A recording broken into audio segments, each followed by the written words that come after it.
I've been thinking quite a bit about beauty recently, largely prompted by this documentary I saw. It wasn't really a documentary, but an art show on TV about a week ago, in which Roger Scruton, who I guess is a kind of philosopher of aesthetics, was talking about beauty in art. Absolutely hated it, I got to tell you. It was so elitist and up its own arse. But it was interesting, and it prompted some thought. And the other prompt really was to do with a video that Soulcatcher made a few days ago, in which he read a poem by Rilke, which has that fantastic line in it that which says something like, "Beauty is the beginning of terror." Beauty is the beginning of terror. Excuse me, I'm going to sneeze. Pardon me. Okay.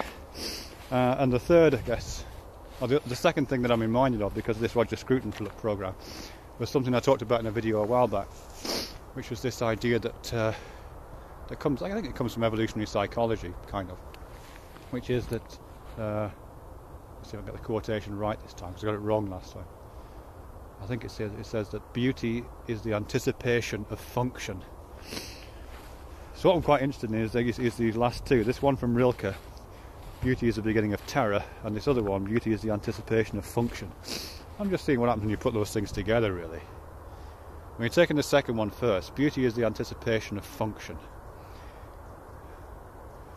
What that means, at least I think I'm getting this right, is that when we engage with the world, when we're walking through the world, there's all the kinds of non-conscious processes going on, and the primary non-conscious process is one that's sometimes called affordances. This is J.J. Gibson writes about this, and what he says is that we're always on the lookout for how to use the things that we're engaging with.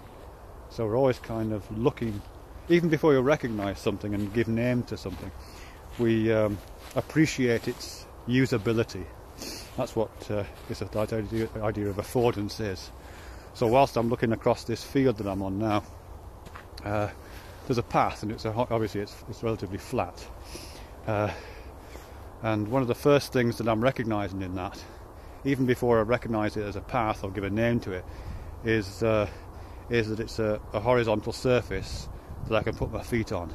So I'm recognising its usability, its function first. And the same goes for everything. You know, if I'm in B&Q shopping for tools, one of the things I recognise is the kind of handleability of the tools.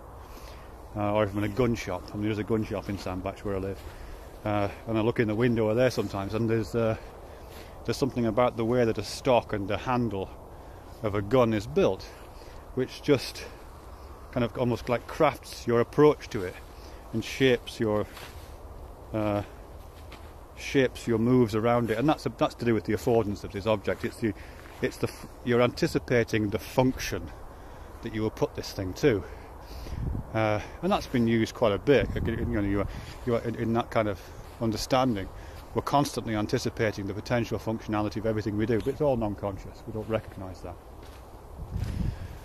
The thing to add to that is that some things are more functional than others, obviously. Some things are dysfunctional, and some things are very, very functional indeed. And we don't really think about those things. Again, that's relatively non-conscious, but we do experience those things, and we experience those things emotionally, so the theory goes.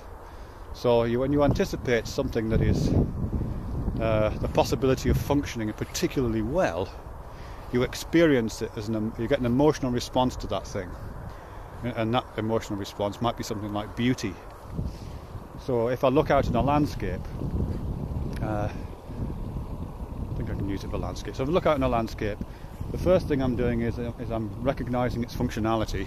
I'm picturing myself walking into that landscape, perhaps taking up residence there, perhaps using it as a source of nutrients and shelter and the things that landscapes provide. But if it's a particular kind of landscape, i.e. a landscape that is particularly good at supporting my taking up residence there, that seems to offer lots of shelter, lots of nutrients, good weather, those kind of things, I might say that landscape is beautiful. I might say that. Ellen Dissanayake talks about this in I think it's a book called Evolutionary Poetics, where she's talking about it's a kind of evolutionary tendency to like certain things because they have survival advantage. And beauty is part of that, beautiful landscape. But the same things apply to potential mates or potential partners.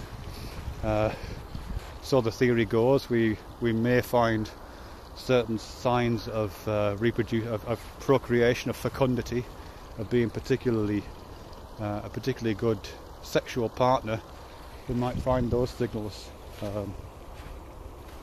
beautiful, and the reasons for that beauty might be because of the promise of a particular kind of function.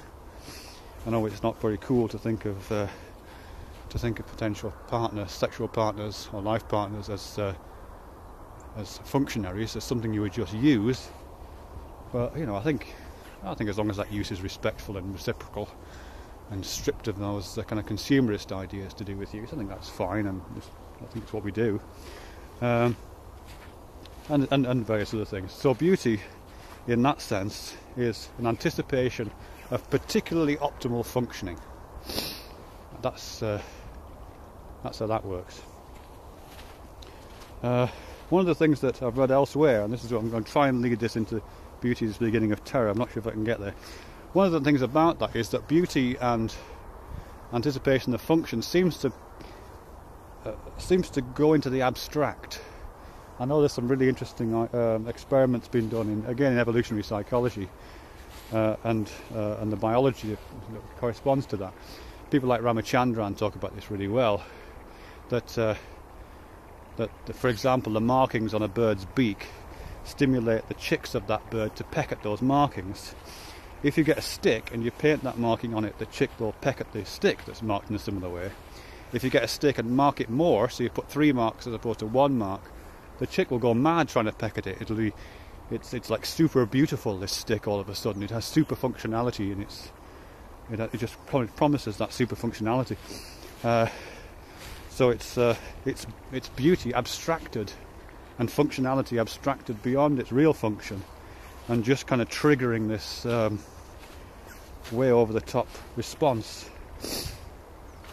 Okay. I think once it gets to that point, it's not really, you're not really talking about beauty anymore. When you get to a certain level with that, I think you're talking about something else. I think you're talking about something that might correspond better to something like the sublime. Certainly in art theory and aesthetics, you have this idea of the sublime, or you used to have. It's not very popular in art right now, but certainly in the Romantic era, it was very popular to talk about the sublime. An artwork would be beautiful, and you would raise it to a certain level and put it on a pedestal, and it would affect you in certain ways. But if you're a particularly good artist, or if you're in the presence of a particularly powerful piece of art, it would it couldn't even be kind of chained to the earth via a pedestal. It would be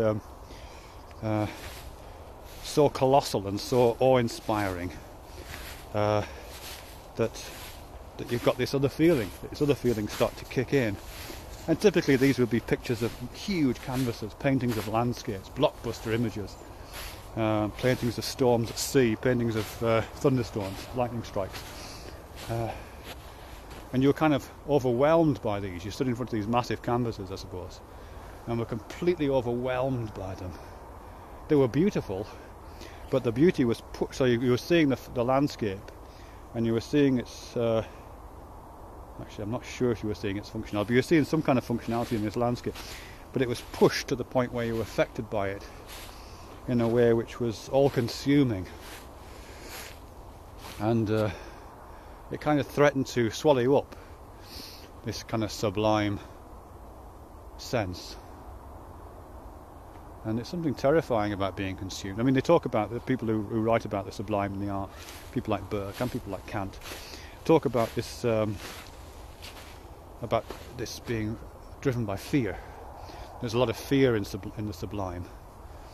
And so it isn't just about function, it's about function, the anticipation of function, pushed into the abstract, and then pushed so far into the abstract that there's more of the feelings than there is of you, and you're kind of dissolved in them and overwhelmed by them. And that's pretty terrifying, I think. Anyway, I don't know if that makes any sense. I'm just trying to put together those ideas, that beauty being the anticipation of function, ultimately grounded in a cognitive psychology approach through the unconscious processes of affordances, and then how that might extend into superfunctionality, a point where superfunctionality tips over into dysfunctionality, and the overwhelming qualities of the sublime and the terrifying. At that point, beauty is the beginning of that process of terror.